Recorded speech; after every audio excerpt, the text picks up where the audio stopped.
अस्सलामुअलैकुम। उस्मा के किचन में खुशामदीद। आज हम बनाने जा रहे हैं दही बड़े और छोलों की चाट, जिसकी रेसिपी हम आपके साथ शेयर करेंगे। तो आइए चलते हैं रेसिपी की जानिब। बहुत आसान सी और बहुत अच्छी सी और चटपटी सी रेसिपी है हमारी। उसके लिए लिया है हमने दही 1 पाव। अब 1 पाव दही के अंदर हमें डालनी है 3 चम्मच चीनी और ½ टीस्पून नमक। ये देखें, इस तरीके से हम डाल देंगे चीनी और इस तरीके से डालेंगे नमक।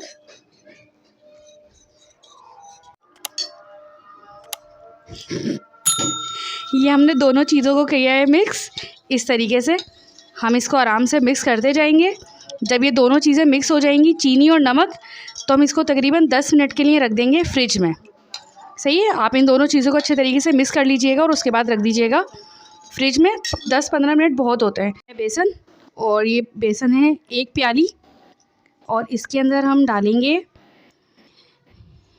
½ चम्मच पीसी मिर्च का, 1 चम्मच नमक का और 1 चुटकी सोडा।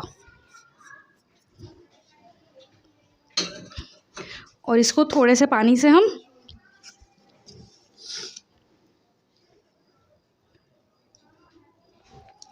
इस तरीके से फेंट लेंगे अच्छे तरीके से।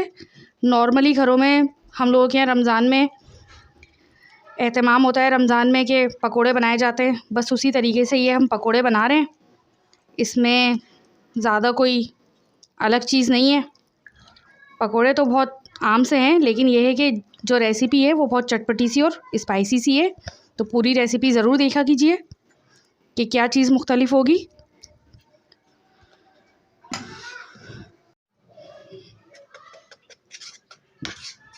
ये देखें, ये बेसन का बैटर तैयार हो गया है। ये इस कंडीशन में होना चाहिए, ना बहुत ज़्यादा जो है ना ये पतला होना चाहिए और ना बहुत मोटा होना चाहिए, क्योंकि इसके अंदर डला हुआ है सोडा। तो अगर ये बहुत ज़्यादा पतला हो जाएगा तो ये फैल जाएंगे, जो कि बहुत ख़राब हो जाएंगे। और बहुत ज़्यादा गाढ़ा होगा तो भी जो है ना इसके अंदर थिकनेस रहेगी, जो अच्छी नहीं होगी, और नरम नरम नहीं बनेंगे। इसीलिए बोलते हैं कि आप हर चीज़ पे, रेसिपी पे ध्यान से देखा करें, ताकि रेसिपी आराम से बन जाए आपकी। चलिए, बेसन का बैटर तैयार हो गया है, तो अब चलते हैं पैन की तरफ।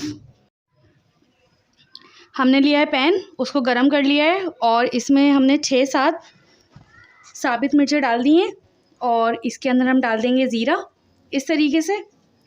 और हम इसको हल्के हल्के इस तरीके से भून लेंगे। इससे दही बड़े का मसाला बहुत अच्छा सा बनता है। इसको बिल्कुल हल्की आंच पे सिर्फ 3-4 सेकंड के लिए इस तरीके से करना है, और उसके बाद हम इसको कर लेंगे, ब्लेंड कर लेंगे हम इसे। हमने यहाँ लिया है मैदे का पेड़ा। ये देखें, हमने 3-4 चम्मच मैदे के लिए थे, और उसमें नमक और कलौंजी डाल ली थी थोड़ी, 1 चुटकी से भी कम कलौंजी और 1 चुटकी नमक लिया था। उसको हमने गूंद लिया था, और ये देखें, ये इस फॉर्म में होनी चाहिए, रोटी की तरह बिल्कुल नरम नरम सा। ऐसे बहुत ज़्यादा ना सख्त, ना बहुत ज़्यादा नरम, बस नॉर्मली इस तरीके से होना चाहिए ये। इसको हम गूंद लेंगे और गूंद के इस तरीके से बेल लेंगे ऐसे। ये देखें, हमने इसको पूरा बेल लिया है। अब हम इसको इस तरीके से काट देंगे। अगर आप चाहते हैं कि इस तरीके से नहीं कटिंग करें, तो उसके पेड़े छोटे छोटे बना लिएगा और गोल गोल रोटी की तरह से बना के उसको फ्राई कर लीजिएगा। लेकिन हमने एक पेड़ा लिया है बड़ा सा, उसको इस तरीके से हमने कट कर लिया। हम इस तरीके से लेंगे, और ये हमारे पैन में जो है ना वो तेल गरम हो रहा है, उसमें हम डाल देंगे इस तरीके से।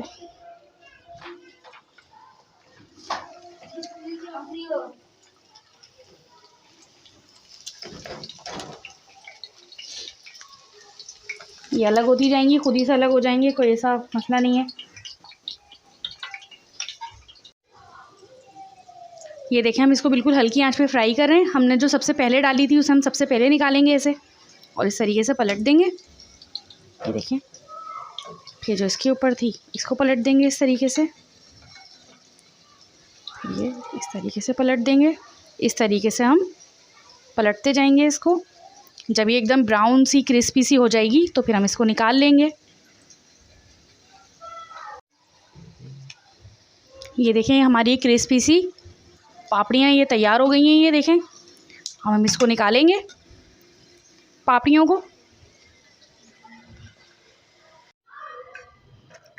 ये देखें ये ऐसी हो जाती हैं कड़क कड़क सी, एकदम बहुत गर्म हो रही हैं, मुझसे टूट नहीं रही हैं। ये देखें, अब ये ठंडी होंगी तो और कड़क हो जाएंगी। सही, हमने पापड़ी गरम की थी, तली थी, उसी तेल में हम डालेंगे फुल्कियाँ। बिल्कुल छोटी छोटी डालनी है इस तरीके से। ये देखिए इस तरीके से हम छोटी छोटी ये डालते जाएंगे।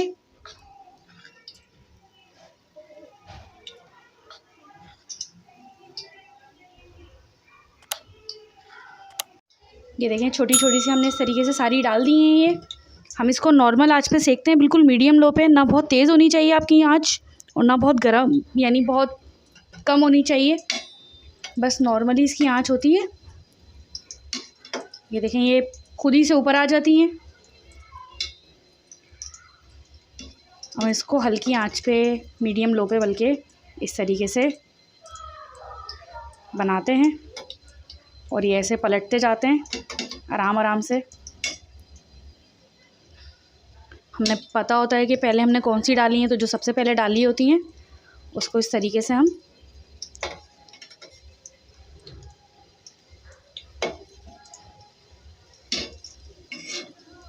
ना ये बहुत बड़ी अच्छी लगती हैं ना बहुत छोटी अच्छी लगती हैं, बिल्कुल नॉर्मल साइज़ की होती हैं।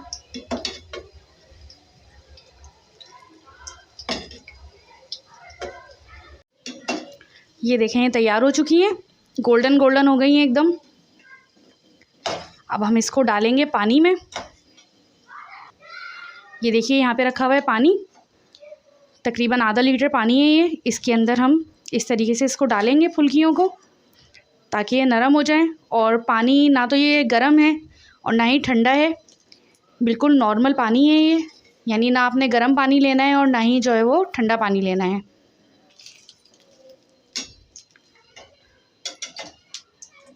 ये इस तरीके से हम इसको तकरीबन 3-4 मिनट के लिए सिर्फ तेल में डालेंगे,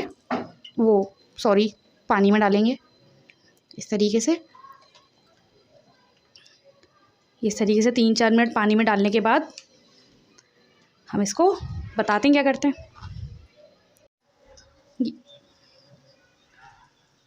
ये देखें इसको डले हुए 3-4 मिनट पूरे हो चुके हैं। अब इस तरीके से हम इसको दही में डालेंगे। ये देखें इस तरीके से इसका पानी निकालेंगे पहले हम इस तरीके से, फिर इसको इसमें से ऐसे पानी निकाला हमने हल्के हाथ से बिल्कुल, और इस तरीके से हमने इसको फुल्कियों में डाल दिया। इसी तरीके से हम सारी फुल्कियाँ डाल देंगे दही में। और जो बाकी फुल्कियाँ हमारी जो बैटर बचा था उसे भी हमने फ्राई पैन में डाल दिया है दोबारा से, और जब वो फ्राई हो जाएंगी उसे इसको डाल देंगे। ये डाल देंगे फुल्कियाँ जब हमारी फ्राई हो जाएंगी। अभी हमने ये फुल्कियाँ इसके अंदर डाली हैं, इसको हम थोड़ी देर के लिए फिर फ्रिज में रख देंगे। हमने छोले लिए हैं, 2 कप छोले हैं ये, और इसके अंदर हम डालेंगे टमाटर, जो कि हमने इस तरीके से क्यूब्स की शक्ल में काट लिए थे। 1 टमाटर है ये दरमियाने साइज़ का, और 1 है हरी मिर्च, इसको भी हमने बारीक बारीक काट लिया है, वो भी हम इसके अंदर ऐड कर देंगे। और ये है प्याज जिसे हमने इस शेप में काटा था, ये देखें, वो भी हम इसके अंदर ऐड कर देंगे।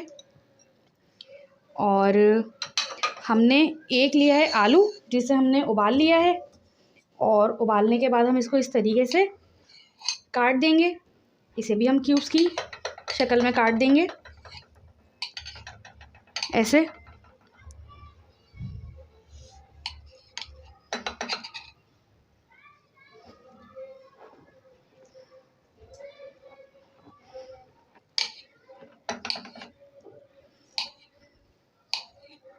और इसको आराम से कट करने के बाद हम इसे भी बाउल में डाल देंगे। और हमने लिया है 1 चम्मच काला नमक, वो डालेंगे हम इसमें। और 1 चम्मच लिया है चाट मसाला, ये भी डाल देंगे। और जो हमने साबित मिर्च और ज़ीरा फ्राई किया था, भुना था हल्का हल्का सा, वो हमने ब्लेंड कर लिया। अब हम इसको भी डाल देंगे इसमें, और एक हम डालेंगे इसके अंदर नींबू।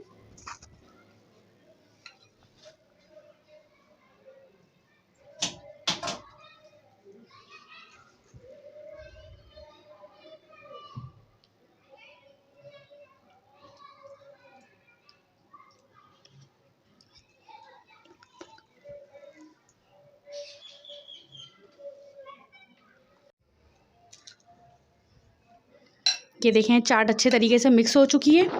तमाम चाट को हमने बहुत अच्छे तरीके से मिक्स कर लिया है।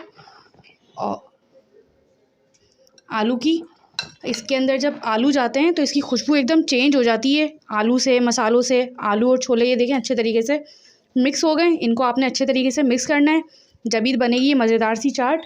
अब हम इसके लिए लेंगे एक अदद बाउल खाली, और इसके अंदर हम डालेंगे दही बड़े जो हमने तैयार किए थे। देखें एक दफ़ा दोबारा। अब हम ये देखें कितने नरम नरम से होते हैं, ये देखें इस तरीके से, ये देखें।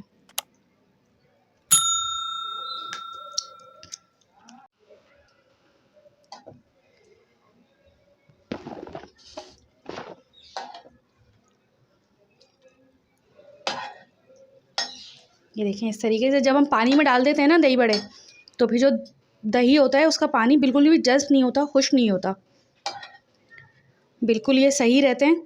पानी आराम से उसका निकालें आप फुल्कियों का, और फिर दही के अंदर डाल दें। ये नरम भी रहती हैं और ख़राब भी नहीं होती इस तरीके से। और फिर हम इसके अंदर डालेंगे छोले।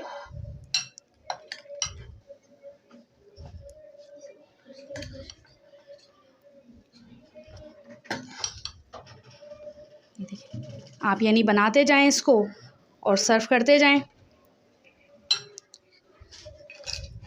और इसके अंदर हम डालेंगे फिर पापड़ी ऐसे। ये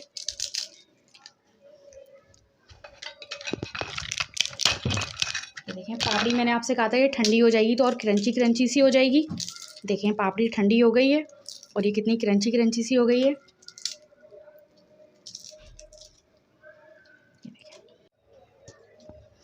ये हमारी आलू छोले और दही बड़े की चाट तैयार है। अगर आपको हमारी रेसिपी पसंद आए तो हमारे चैनल को सब्सक्राइब ज़रूर कीजिएगा, और कमेंट्स में हमें ज़रूर बताया कीजिए कि आपको हमारी रेसिपी कैसी लगी।